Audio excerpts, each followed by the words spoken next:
Hi friends, నేనైతే త్రినాథ్ మేళా చేసుకున్నాను. కానీ ఈ వీడియో అయితే నేను కార్తీక మాసం మొదలైన తర్వాత వచ్చిన మొదటి ఆదివారం అయితే ఈ పూజ చేసుకున్నాను. అప్పటి నుంచి వీడియో అప్లోడ్ చేద్దామంటే నాకు తీరిక లేక వీడియో అనేది ఎడిటింగ్ చేయడం కొంచెం లేట్ అయ్యింది.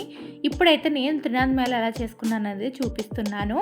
ఈ త్రినాథ్ మేళా అనేది ఒక్కొక్కరు ఒక్కొక్క విధంగా చేస్తామండి. మేమైతే మర్రి కొమ్మలు తీసుకొస్తాము, అలాగే మా ఊర్లో అయితే రెల్లుగడ్డి పెడతారు, అలాగే చంద్రకాంత పువ్వులు అని చెప్పి అవి కూడా ఈ చెంబుల మీద కొబ్బరికాయలకైతే మాలలా పెట్టి ఆ కొబ్బరికాయలకైతే అలంకరిస్తారండి. కానీ మేము ఉండేది వైజాగ్లో కదా, ఇక్కడ మాకు చంద్రకాంత పువ్వులు దొరకవు.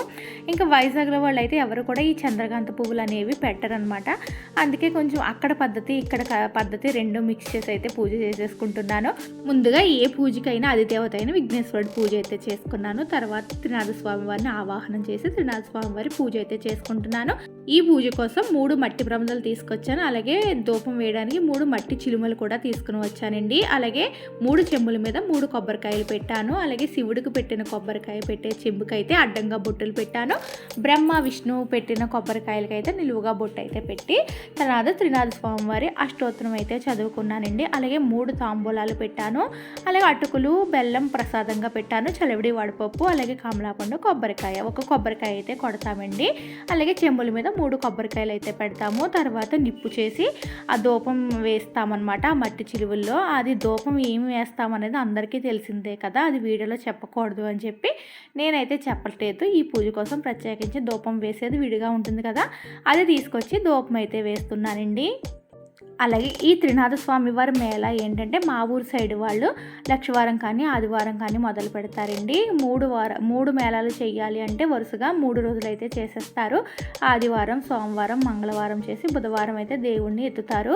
కానీ నేనేంటంటే వైజాగ్లోనే ఆదివారమే చేస్తాను, అలాగే ఒక మేళాయే చేస్తానండి.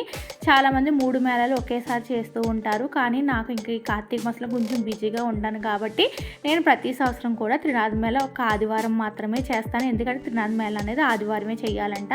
కానీ మా ఊరు సైడ్ ఆదివారం మొదలుపెట్టి 3 రోజులు వరుసగా అలా 3 మేళాలంటే అలా చేసేస్తూ ఉంటారు.